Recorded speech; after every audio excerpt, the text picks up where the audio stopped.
Good day mga ka-let's go. Nandito tayo sa Barangay San Joaquin mga ka-let's go. Ang ganda na ng ang ganda na ng kalsada nila dito. Ito yun na yung pababa papunta ng Bravo. Yan oh. Simentado na. Ganda. Oh, pulido. Yan. Dati mga ka-let's go, mabato tong part na to mga ka-let's go. Ngayon simentado na hanggang doon sa Sitio Bravo na. Yan, Sitio Bravo, ang ganda na oh. Tapos dyan yung bugho mga ka-let's go sa baba. Pagkatungtong mo dyan, pababa na, taberna na dyan mga ka-let's go. Ang ganda na oh. Yan, shout out sa mga taga Barangay San Joaquin. Ang ganda ng pagbabago dito sa Barangay San Joaquin. Yan. Sa sunod mga ka-let's go, i-update natin to para makita natin yung pagbabago dito sa Barangay San Joaquin. Yan, shout out sa mga taga Barangay San Joaquin, Palumpon, Leyte.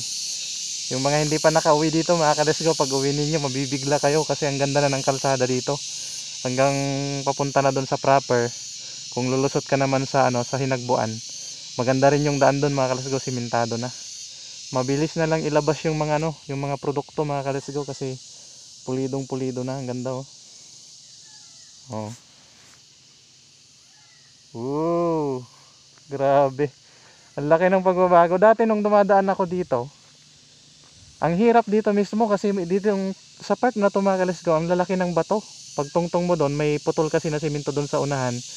Saka lang magiging matulin yung patakbo mo kapag tungtong mo sa simento. Pero dito sa part na to mga ka-let's go, mabato to. Grabe ang bato nito nung una. Hanggang doon.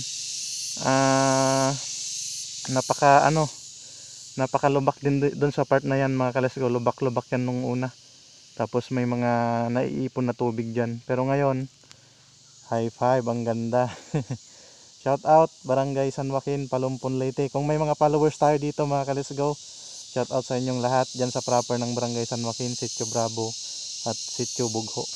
Shout out sa inyong lahat. Mga din followers natin dyan sa Sky Garden, kung meron tayo, shout out sa inyong lahat mga ka-let's go. Pwede kayo mag-comment dyan sa comment section. Yan, ganda na.